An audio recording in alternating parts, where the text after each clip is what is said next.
Hi friends, எல்லோரும் எப்படி இருக்கீங்க? நல்லா இருக்கீங்களா? நான் உங்கள் Lalpet electrician and plumber Abdul Rahman பேசுகிறேன். இப்போ நம்ம இந்த வீடியோவில் என்ன பார்க்க போகிறோம்னா, நம்ம வாட்டர் ஹீட்டர், அதாவது தண்ணி ஹீட் பண்ணுற ஹீட்ரு நம்ம ஃபிட் பண்ணுறதுக்காக தான் வந்திருக்கோம். இதை வந்து நம்ம வந்து இந்த கிராம்ப்டனில் வந்து 6 லிட்டர் ஹீட்ரு இது நம்ம ஃபிட் பண்ணுறதுக்காக வந்திருக்கோம். இப்போ இதில் வந்து நம்ம வந்து அதிலே வந்து இந்த இதில் வந்து அதிலே டாப்பு அப்புறம் எல்லாமே கொடுத்துட்டாங்க. சில கம்பெனியில் வந்து டாப்பு வராது, அதாவது 3 பின் டாப்பு வராது. சில கம்பெனியில் வந்து வரும், சில கம்பெனியில் நம்ம தான் வாங்கி போட்டுக்கணும். அதேமாரி ஓஸும் பழைய இதில் ஓஸும் வராது. இதில் வந்து நம்ம டாப்பு வந்திருக்கு, ஆனால் ஓஸ் வரல. ஓஸ் நம்ம தனியாக தான் வாங்கிக்கிட்டோம். தனியாக வாங்கிட்டு தான் நம்ம ரெடி பண்ணோம். அதில் வந்து அதுக்கு தேவையான ஸ்க்ரூ, ஆங்கர் போல்ட்டு எல்லாமே கொடுத்துட்டாங்க. ஹெவியாக தான் கொடுத்துருக்காங்க. நல்ல ப்ராடக்ட்டு தான். கிராம்ப்டன்லாம் நல்லா பெஸ்ட்டாக தான் இருக்குது. அதில் வந்து நம்ம வந்து கரெக்டாக நம்ம ஹீட்டரை வந்து வச்சு மார்க் பண்ணிக்கணும். ஃபஸ்ட்டு கரெக்டான ஏதாவது ஓஸ் வாங்கியிருந்தா கூட அதுக்கு தகுந்தமாரி ஓஸ் செட்டு தான் எல்லாமே செக் பண்ணிவிட்டு நம்ம மார்க் பண்ணுறது நல்லது. ஏன்னா நம்ம ஃபிட் பண்ணதுக்கப்புறம் சில இதில் வந்து கீழே இருந்து ஓஸ் போட முடியலைனாலும் எட்டலைனாலும் மறுபடியும் நம்ம அதை எடுத்துகிட்டு மறுபடியும் இடத்த மாற்ற வேண்டியதாக இருக்கும். அதனால் ஃபஸ்ட் டைம் போடும்போதே மார்க் பண்ணும்போதே எல்லாத்தையுமே நம்ம வந்து கால்குலேஷன் பண்ணிக்கோங்க.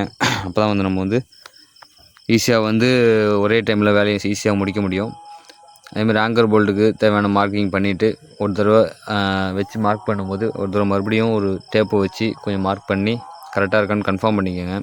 ஏன்னா மார்க் பண்ணும்போது சைடில் ஆடி இருந்தாலோ கொஞ்சம் இது பண்ணாலோ அதுக்கப்புறம் அது ஃபிட் பண்ணுறது ரொம்ப கஷ்டமாயிடும். மறுபடியும் 2 ஓட்டையுமே மாற்ற வேண்டியதாக இருக்கும். அதில் ஃபஸ்ட் டைமே ஒரு டைம் 1-2 டைம் அதை வச்சு பார்த்துக்கோங்க. அதுக்கப்புறம் மேலே தூக்கும்போது இடிக்காமல் ஃப்ரீயாக வந்து அதில் லாக் பண்ணுற மாரி அதையும் செக் பண்ணிக்கோங்க ஒரு டைம். இல்லைனா மேலே ஒட்டி வச்சுட்டு அதுக்கப்புறம் நம்ம தூக்கி மாட்டும் போது சீலிங் இடிச்சதுனா கூட ப்ராப்ளம் மாறிடும். நிறைய ப்ரொசீஜர் இருக்குது. அதுமாரி ஆங்கர் போல்ட்டை வச்சுட்டு ஃபுல்லாக நம்ம டைட் பண்ணிக்கணும். சில பேர் அப்படியே வச்சுட்டு அப்படியே தூக்கி மாட்டிட்டு அப்புறமா டைட் பண்ணுறாங்க. அது நல்லது கிடையாது. ஏன்னா டைட் பண்ணும்போது உள்ளார உள்ள அந்த வாசர் அந்த இது வந்து பின்னு நல்லா லாக் ஆகிக்கும். அதுக்கப்புறம் லூஸ் பண்ணிவிட்டு அதுக்கப்புறம் தூக்கி ஹீட்டரை எது மாட்டினாலும் நல்லா ஃபிட்டாக கொஞ்சம் டைட்லேயே நம்ம அது ரெடி பண்ணிக்கலாம். அதுமாதிரி வச்சுட்டு ஃபுல்லாகவே நம்ம ஆங்கர் போல்ட்டை டைட் பண்ணிக்கிட்டோம். வாசர் வச்சு டைட் பண்ணிக்கிட்டோம். ஏன்னா வாசர் வைக்காமல் இருந்தால் அந்த ஹோலில் ரிலீஸ் ஆகிறதுக்கு சான்ஸ் இருக்குது. அதனால் அது எக்ஸ்ட்ரா வாசரு நீங்கள் வாங்கி அது கொடுத்துட்டிங்கன்னா அது காலம் ஃபுல்லாக அப்படியே இருக்கும். நம்ம தேவைப்படும் போது கழட்டிக்கலாம். அதுமாதிரி ரெடி பண்ணிவிட்டு ஃபுல்லாக நம்ம வந்து ஓஸ்லாம் வந்து கனெக்ட் பண்ணி செக் பண்ணி கஸ்டமர்கிட்ட நம்ம வந்து காமிச்சிட்டோம். இதுபோல் நிறைய சைட்டுகள் நிறைய வீடியோக்கள் போட்டுட்ருக்கோம். நிறைய வேலைகள் பார்த்துட்ருக்கோம். உங்களுக்கு தேவையில் இருந்தால் கான்டாக்ட் பண்ணுங்கள். நம்ம குறுகிய நாட்களில் செஞ்சு தரோம்.